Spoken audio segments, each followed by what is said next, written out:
I looked at my wife of 5 years and said, "Erin, it's him or me. No intermediate options." She sits next to my nominal boss, Plato Giannis, and holds his well-manicured hand until I speak. And then she took her hand away.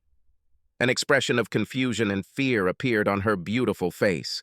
She shook her head in surprise, causing her blonde hair to glisten in the lamplight. "Just for the weekend? On Monday, everything will be back to normal. Can't you have some fun with Elle for now? L.A. is L.A. Logan. Real name Ellen Johnson. She sits next to me and has been making very intense attempts to seduce me for the last few hours. She is a stunning woman with luxurious dark hair and one of the best bodies in the world, especially if you like curves, which I definitely like. There are also rumors that she is top class. This is all part of Plato's joke. When Erin and I were invited to this island for a weekend, it was assumed that he just wanted to get to know me better. I am a famous author, and he bought the corporation that published my work. This happened about 3 months ago. But in fact, the whole weekend was organized so that Plato could have sex with my wife. I am an average writer, author of detective novels and thrillers. My hero is Rick Rocker. Sometimes he solves the mysteries of locked rooms, and sometimes he dives off a cliff to escape crazy people. He also has a varied and interesting sex life, putting beautiful women to bed in no time. He is a martial arts expert and trained assassin. All in all, a jack of all trades. He is fantasy wrapped in a thin layer of reality, and the books sell well. But the publishing house has several more important and better-selling writers. I just have a beautiful wife who attracted Plato. They met at a gala dinner and dance that Plato, Mr. G, threw for his stable of writers and editors. The party was impressive, and Erin was impressed. She was especially impressed when she and Mr. G danced to several musical numbers. He is polished, 10 years older than 28-year-old Erin. He has long dark hair and is a large man. As I watched them dance, I saw that he also moved deftly. When the group took a break, they both returned to our table, and Mr. G said, "You have a wonderful wife, Donald, and she dances beautifully." I nodded. The lack of response from me seemed to stump him for a second. Then he said, "Well, it's time for me to take care of the other guests." "It was a pleasure, madam." Erin smiled and replied, "Mutually, Plato." I looked at her. No doubt she moved too quickly from Mr. G to Plato. I asked, "Impressed with my boss?" "Oh, yeah, he's just adorable." And she gave me a lecherous grin. "Well, let's see whose wife he snags next, huh?" She turned out to be the wife of one of the editors, and during the evening, 3 more. All this happened a month ago. My name is Donald Lake. There is no nickname. Height about 6 feet. Weight 169 pounds. Curly brown hair, blue eyes. 30 years. I am in good physical shape and athletic. Erin is also in good shape. She practices fencing. It is a sport of skill and coordination, and it was there that I met her, at a fencing lesson that she taught. I was doing the usual research for Rick, who was supposed to be fighting with swords in the next book. In the book, The Adventurer. I always do extensive research before writing an adventure book.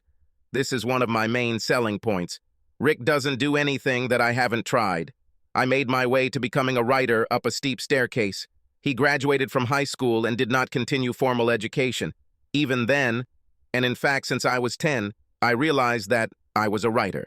Throughout school, I wrote story after story. 2 stories I wrote in high school were published, albeit in obscure literary magazines. I considered myself a serious writer until I had to work for a living after finishing school. I worked as a car mechanic and I liked it, but it didn't pay that much, and I started writing thrillers. And, miracle of miracles, one of them sold. Then another one, and another. My current publisher signed me after I sent them my first Rick Rocker novel. They gave me an editor, Sally Baker. We immediately found a common language with her. She is a sweetheart, but deeply married. She had children in elementary school at the time. It was while working on the second Rocker book that I met Erin. I finished the book after receiving advice from her about a sword duel, and we went on several dates, which soon ended in bed. Everything in bed was fantastic. We hit it off right away, and I know that both of us were delighted with it. When we met, Erin was working in her own music store. She is not a rich woman and was able to survive the initial stages of starting a business thanks to loans from a family trust. In one section of the store, all kinds of instruments were sold, and in the other there were recordings of music of all kinds and sheet music. So fencing is just a hobby. When we got married, she was 23 years old, and I was as happy as I thought it was possible to be happy. We had plans for children, and very soon. But my publishing house was sold to Mr. G, or Plato, as Erin says. One day Erin came home excited. "Donnie, next weekend Plato invites us to his island." I stared at her. "You mean Mr. G? How? More precisely, why are you telling me this and not him?" "Oh, I ran into him last week. We had lunch. Then I gave him a tour of the store. Today he called with an invitation. He says he wants to get to know the writers better. I'm sure he will be in contact with you soon." But my question is, has he been in contact with you? And how many of you has he been in contact with? She turned slightly pale. "Nothing like that happened, Donnie. You're paranoid." "No, not paranoia. Tell me why you didn't mention lunch and shopping until today. This was last week, right?" She turned away. "Okay, Donald. He kind of hit on me. I blew him off. But I didn't say anything because I thought you'd get in trouble. He is the owner of the company after all. And now you seem delighted with the idea of visiting him on the island. I've heard about this place. How many more people will be there?" "Just you and me. He has a special friend who will be there too. Well, and the staff, of course. All in order to get to know you better. It seems to me that this is in order to get to know you, all of you. How touching. I can handle this. Are you sure you can handle it?" "Stop it. It will be great. You'll see." "I'm going to decline the invitation, Erin. It's too dangerous for us." "Oh, Donnie, no, please. We will have fun." "Sorry." She sulked for the rest of the evening. The next day, I called the main office and asked for Mr. G to speak, and he called me back 15 minutes later, saying, "Hello, Donald. Looking forward to our weekend on the island." I refuse, Mr. G. I don't feel comfortable. It seems my wife knew about it, but not me. In fact, I think she had lunch with you, but she didn't tell me about it. She said that you were pestering her and she was afraid that I would react badly if I told everything to me. And she's right. Donald, I actually appreciate Erin on several different levels. She is very attractive, but I can ignore it. She is an entrepreneur like me. And you are one of my most profitable writers. I just want to get to know you both better. Sorry, Mr. G will not work. It's a shame that you feel that way, Donald. I wish you would change your mind. I'll keep the weekend open. At this point, we separated. About 3 hours later, as I was finishing the next Rick book, I got a call from my agent, Brock Levin. Don, you declined Mr. G's invitation. Why?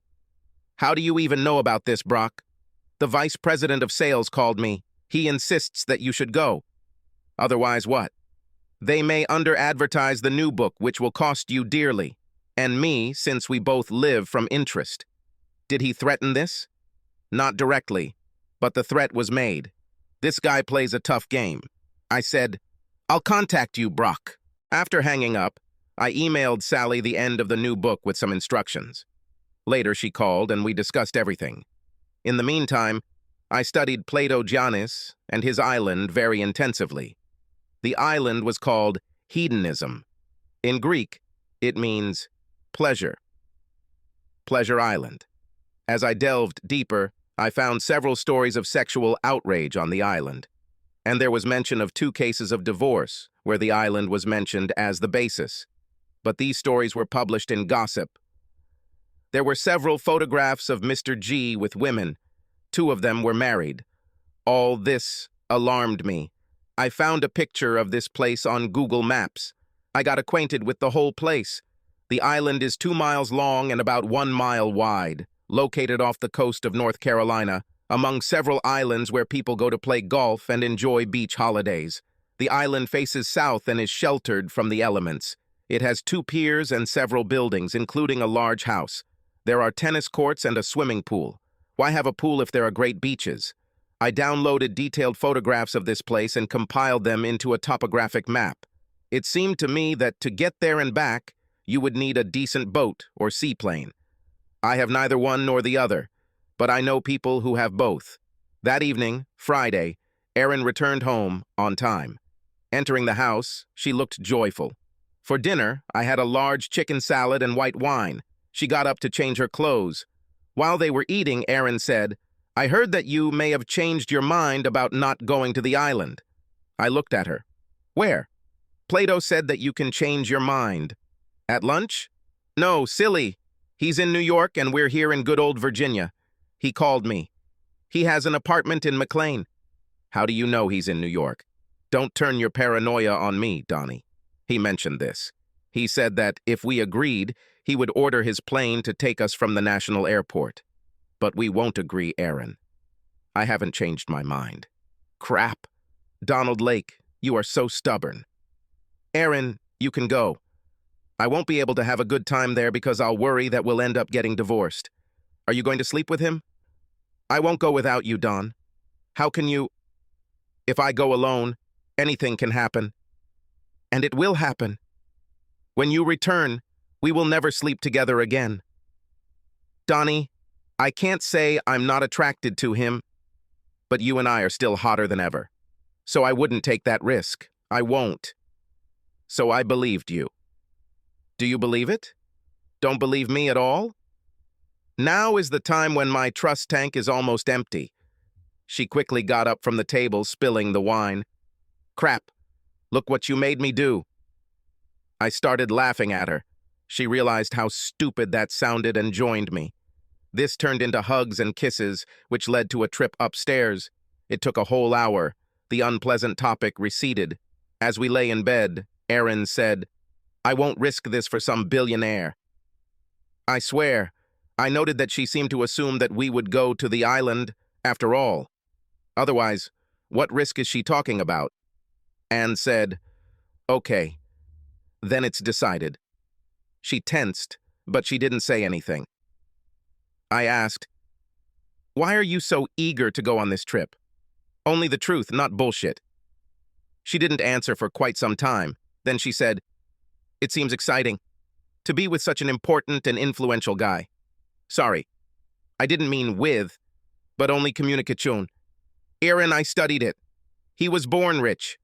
Of course, he made a lot more money himself, but he had a huge head start. And he chases women, just like you. Okay, well, I still believe that everything will be good and fun. I thought about it. We were ready to start trying to have children. If Erin was going to stray, now would be the time for her to do it. And if so, I thought I would like to find out about it now, and not when we have children. I used to love her. She is smart, lively, and damn sexy. But it also had to be truthful, and now I doubted that. Okay, Erin, we can go. But I warn you, if you end up under this guy, we're screwed. There will be no turning back. Understand? Yes, understand. I'm so glad we can do this.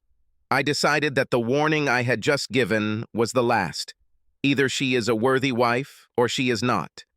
Temptation will become a test. Time will show. The next day, I accepted the invitation and made contingency arrangements with my friend.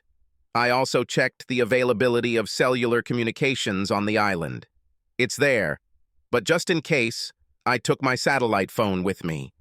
The small plane we flew in from National landed at a small airport where we were met by a black man named Simon. He took us to the pier, where we boarded a boat with a nice cabin and a powerful engine. The boat was driven by another guy, Charlie, and after about 40 minutes we docked at the island. Erin and I spent time looking at the ocean and other islands. Simon told us where we were and outlined what there was to do on the island. He is a nice guy, bigger than me and muscular. He has a wonderful smile and laugh. As they approached the pier on the north side of the island, Erin was in front and Simon said, You don't seem very happy with the trip, Mr. Lake. Call me Don. I have doubts. How long have you been working on the island?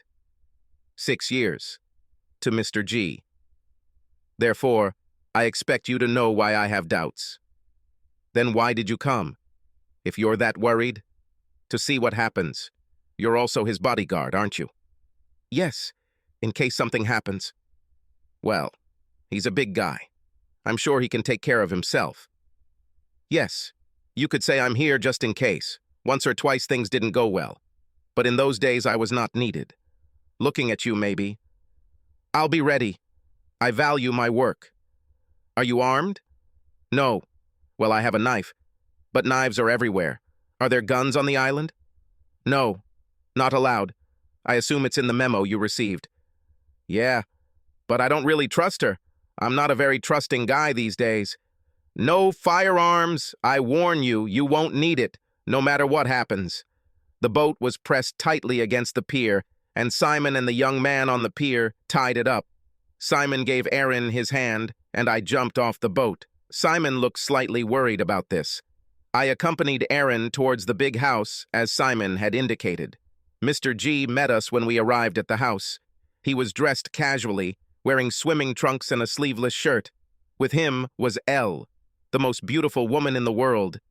I looked at her as I found out who else would be there with us. That's how I found out that she was actually Helen Johnson from Jonestown. She was the semi-official mistress on the island, as well as in several houses owned by Mr. G. There was a time when she could be seen in the company of other noble men. Not so often anymore. Mr. G appears to have received an exclusive agreement, at least in some way. Mr. G extended his hand to shake, and Ella hugged Aaron. G then hugged Aaron, and Ella hugged me. She smelled and felt great. During the hug, her lips touched my ear. We were taken to a large room and offered drinks. It was 1 o'clock in the afternoon, and we had a light snack on the plane, but a small buffet was laid out for us. I gave up drinking and took sparkling water. Aaron took the wine. They both ate a small amount of food from the buffet. While we were doing this, Mr. G asked me about the new book. I sent it to Sally last week. I think it's on time. Oh yeah, I know you're always on time, Donald. Sometimes even earlier, he smiled. Ella asked, "What are you speaking about? I've read all your books. It's a thriller with rock climbing and flying small planes. And a love interest." Elle exclaimed, "Cannot wait. Maybe I can watch it sooner?" Mr. G supported. "We'll see, dear," and turned to Aaron. "My dear, how are things in the music business?" "Everything is fine. Maybe I should have said crescendo." There was some giggling. I said, "I think Marjorie's new book will sell well." Marjorie is Marjorie Wright, who wrote serious fiction but still sold a lot of books. Yes, she is moving up our sales list. But Donald, she is far from you and Morgan. Morgan, who goes by the name Belle Starling, is a romance novelist. She is the #1 salesperson in our company. Morgan just bakes them, I said mockingly. Mr. G laughed. "It is to my advantage. I looked at your contract last week. You owe us another book." "Yes, this is true. I think about Christmas. 9 months.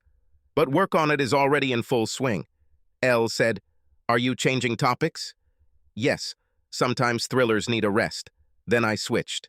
"The next book is The Mystery of an English Village. I researched this when we were there last summer." Elle said, "Plato spoke very flatteringly about your sales. Each book sells better than the previous one." Aaron chimed in, "It gathers a readership. For our future. My store makes normal profits." Elle said, "But do you have family money?" "Yes, I have them. So far, after the store started working, I didn't touch them." Mr. G jumped up. "If you finished lunch, let's go for a swim." And he ran out the door. Elle said, "If you have swimsuits, I will show you to your room and you can change." The three of us stood up and Ella led us into a large double bedroom. She closed the door. We changed into swimsuits. I had regular swimming trunks, but Aaron wore a skimpy pink bikini. I said, "This is too much, huh? Who are you trying to impress?" "I just want to look good. Elle is so beautiful." "No more than you, dear." She didn't like my tone, but she held her tongue. When we came down, Elle was wearing an electric blue bikini, just as small as Erin's. I was completely in love, in both. We got out and walked to the beach on the south side of the island. There was a wooden path. Mr. G was already in the water, swimming behind the breakwaters. Erin said, "I don't want to swim that far." "Me too." Ella shuddered as she said this. I dove into the surf, surfaced and swam to where Mr. G was cutting through the water with his crawl. I joined him. He was a good swimmer for a man of his size. But my body type was more suitable for water, and I easily kept up with him, sometimes changing strokes. I kept swimming until he got tired. He headed back and I followed him. When we swam to the shore, a large wave knocked him off his feet. I walked up to him and picked him up. He spat out seawater and sand. I held him tightly, and we walked out. I saw that his legs were like wet noodles, probably because he had overextended himself in a swimming competition with me.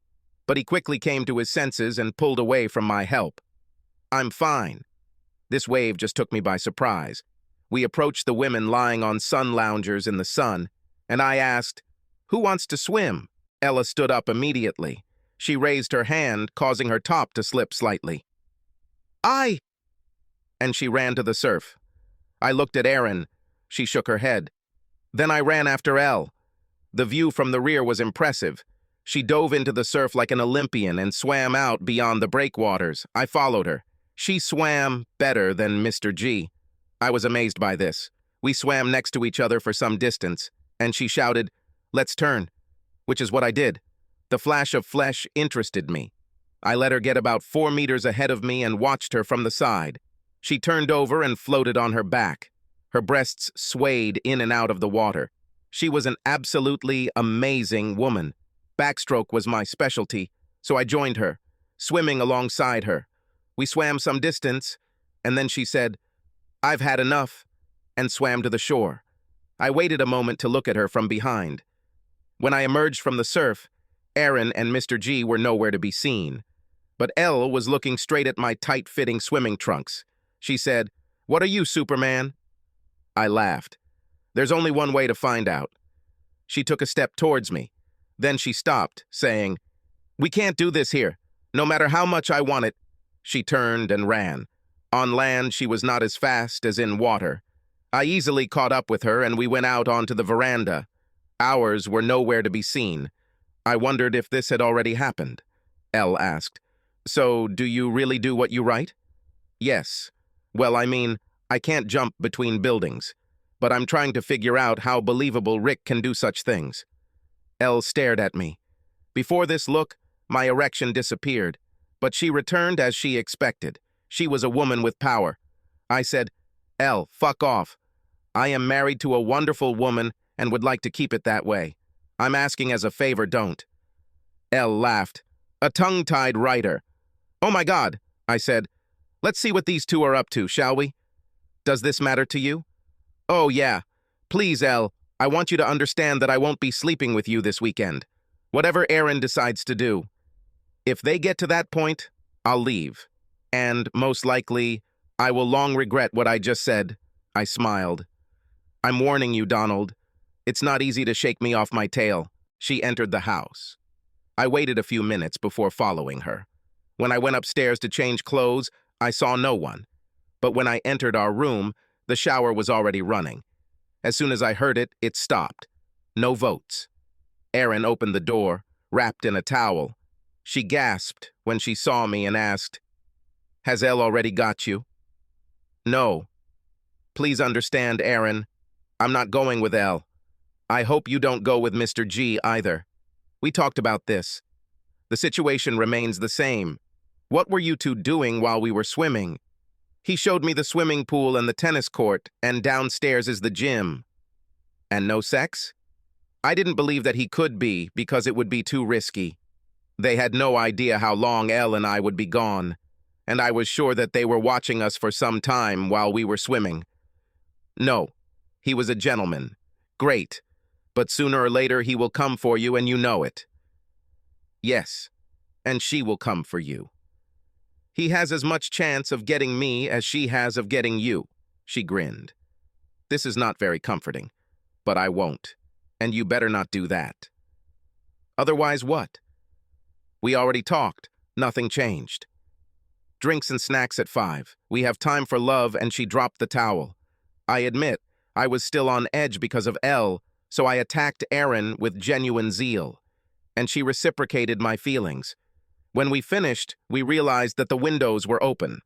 Erin said, "Well, never mind. After all, we are married." I looked out the window.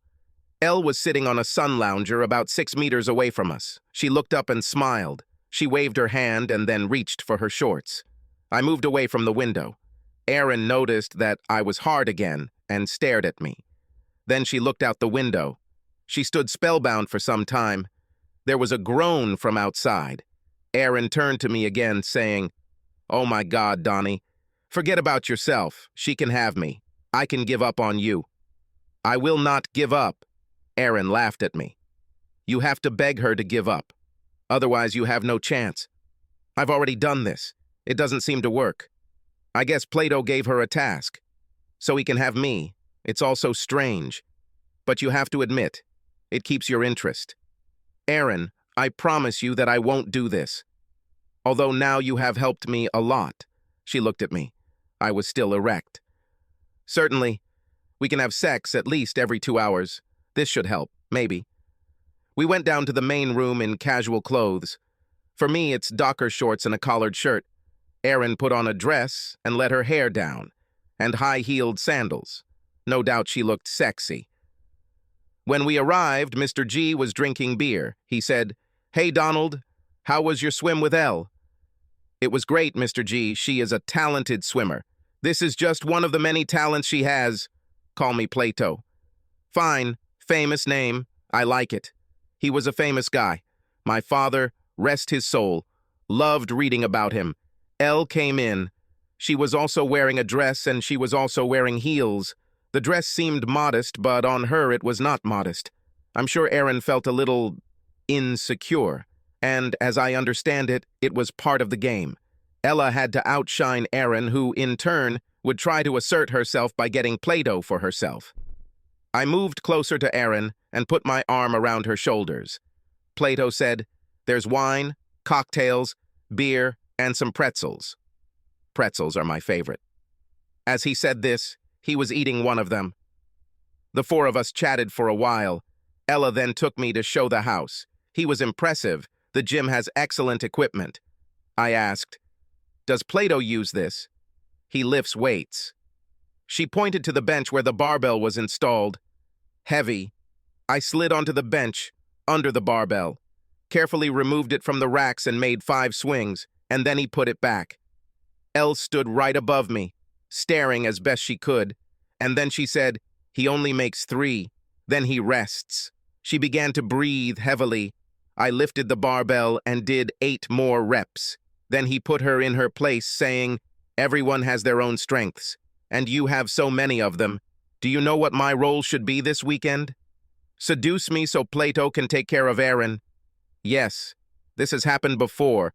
I always complete a task, even if it is usually not very pleasant, but you'll be more than pleasant, I think." She gave me a killer smile. "If I start begging you, will you stop?" I was actually serious when I said this, but she seemed to think I was joking.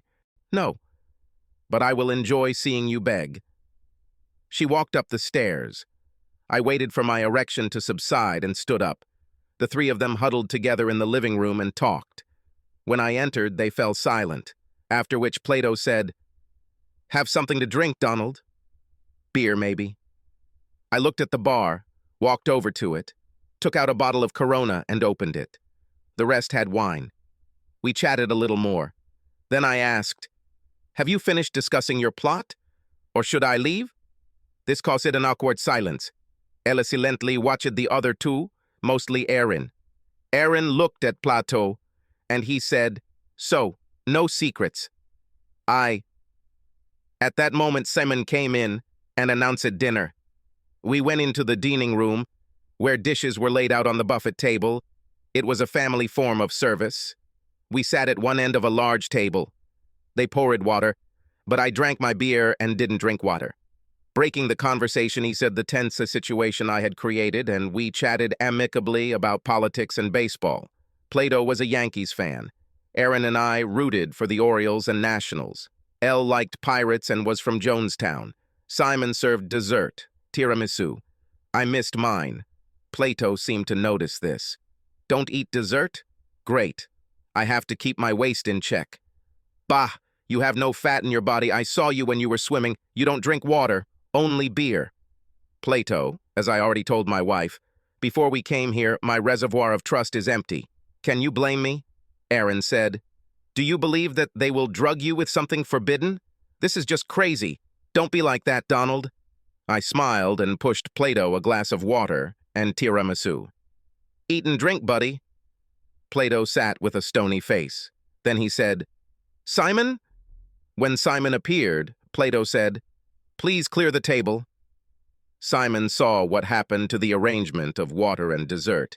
He picked up what was my glass of water and my uneaten tiramisu and carried them away. Elle said, let's go to the courtyard. There will be music and we can dance. Aaron and Plato remained silent. I stood up and gave Elle my hand.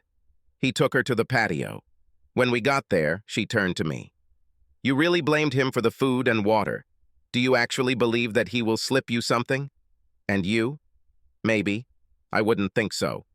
But he took neither one nor the other. And he asked his boyfriend to take them away. The other two came out, and soft music started playing. I walked up to Erin, took her by the elbow, and led her away from Plato and into the open area. We danced. She usually dances well, but at first she was shy, although then I relaxed. She pressed herself close to me and whispered in my ear, I love you, Donnie, always. I love you too, Aaron. We danced on. The music ended and we sat down at a table with Plato and Elle. Then the music began again, and Elle stood up, extending her hand to me. She took me to the floor. We danced. I saw Plato dancing with Aaron. Elle may have been the world's best distraction. With her sweet, subtle scent and the curves of her body, she put me into some kind of trance. Every time she worked on me, I was immediately delighted. And this time, too. I saw Plato's hands on Aaron's butt, and I didn't see her pushing them away. I pulled away from Elle, walked the short distance to Aaron and Plato, and just stood there and looked at them. Aaron saw and tried to move away from Plato. He continued to keep his hands on her ass. She lightly pushed him on the chest and said, I don't want problems, Plato. Let go. He let go, but he took her hand and led her back to the table. Ella came back after me and we sat down. She was very close to me. Aaron held Plato's hand as they sat next to each other. Plato said, I'm very disappointed in you, Donald. Ella is a fantastic lover. She will give you one of the most powerful and delightful experiences of your life. And yet, you are depriving her of this chance. I have a wife. No trading. This is how we came to what was discussed at the very beginning. I turned to Aaron and said, either he or I, no intermediate options. She removed her hand from his, but she looked at me and said, it's only for the weekend. On Monday, everything will be back to normal. Can't you have some fun with Elle for now? I looked at her closely. And you will do it? No kidding. Yes or no, even if it means it's over between us. No. I don't understand why it should mean that, but I won't. I extended my hand to her and she took it. I pulled her towards me and gave her the hottest kiss I could muster, running my hands up and down her body. And then he pulled away. Tears came to my eyes. I breathed out the words that nearly killed me. The very fact that you would agree to have sex with this guy means that everything is over between us. It's all over between us. I turned and walked towards the stairs. She screamed, No, Donnie, no! I got to the top of the stairs, grabbed my bag that I had packed earlier, and walked out the back fire escape. I made the call and ran into the darkness, sobbing. While I was running, I still heard screams. About 20 minutes later, I heard a plane. He splashed down near the southern dock and swam up to me. My buddy Todd Jacobs was flying it. I was walking towards him when Plato and Simon appeared behind me. Plato shouted, "Oh no, you idiot, you can't escape. You should stay here and calm your wife down." He rushed at me. I was already at the pier. Plato was uncontrollable and in no condition to fight. Simon stayed away, perhaps because Todd had a gun pointed at him. I threw Plato into the water. He floundered there, shouting, "You're fired, asshole! Do you hear me?" Fired. I boarded the plane and Todd taxied. We flew to a small lake near Dulles. He had a car there for me. I paid him for the service and went home to Alexandria. The road was dark and lonely. Our house was also dark. I entered it. I looked around. Photos of us in happier times. Photos of our relatives. I was shocked and just sat in the chair, staring into space. That's how I fell asleep. At 8 in the morning, I was awakened by the sound of a car outside. I looked out and saw Erin getting out of some rental car. She carried her bag to the door, unlocked it, and went inside. I stood and looked at her, and she stood motionless, looking at me. She looked terrible, probably no better than me. She said, "In my entire life, I've never messed up like that. And I never will again. Never. I don't want to lose you, Donnie." I shrugged. "Erin, what did you think would happen when you decided to let Plato use you? Did you think that I could not notice this? Because of Elle. I was stupid, Donnie. So stupid. Well, tell me, did you and Plato set all this up?" She looked down. "Not really. He suggested that when we get there, there might be a substitution. And to be honest, I foresaw this in advance. I thought I would say no, and that would be the end of it. But you didn't say no. You said yes. Only if you go with Elle. I saw how much you wanted her. You were on edge being around her. And then, do you think we'd rekindle our marriage and have kids and all that? When we both knew that we couldn't trust each other. I saw it as a sideshow. When we both would have an exceptional experience." I smiled. "I can understand why you thought my experience with Elle would be top-notch. But why did you think that Plato would be better than me? He excited me. He is older and stronger. He knew what to do to get me, I think. I never thought he would be better than you, just different. So, Erin, how do I know this won't happen again? There are still many guys like Plato in the world, and he is still around. I didn't mean to cheat, Donnie. Everything was right in front of you. I just thought you would agree. Now, well, that is, you refused her. So, I know you would never agree since you turned her down."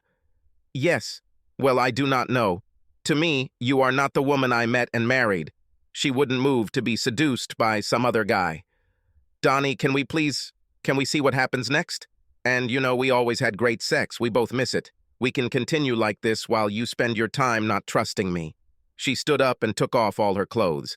I thought about turning away, but he didn't. She led me upstairs. "The only thing we have always had, and probably always will have, is complete sexual compatibility. As soon as we get into bed, we always get together, so I let her go home. 10 years later, I picked up the kids from the school bus. It was 3:15. Jessica is 8 and Robert is 6. Helen, who does not yet go to school, is 3 years old. I was a stay-at-home writer, but I had a good woman coming to help, and I had the opportunity to write. It took over a year before I trusted Erin enough to let her come off the pills.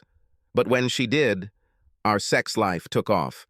The thought that I had knocked her up excited us greatly.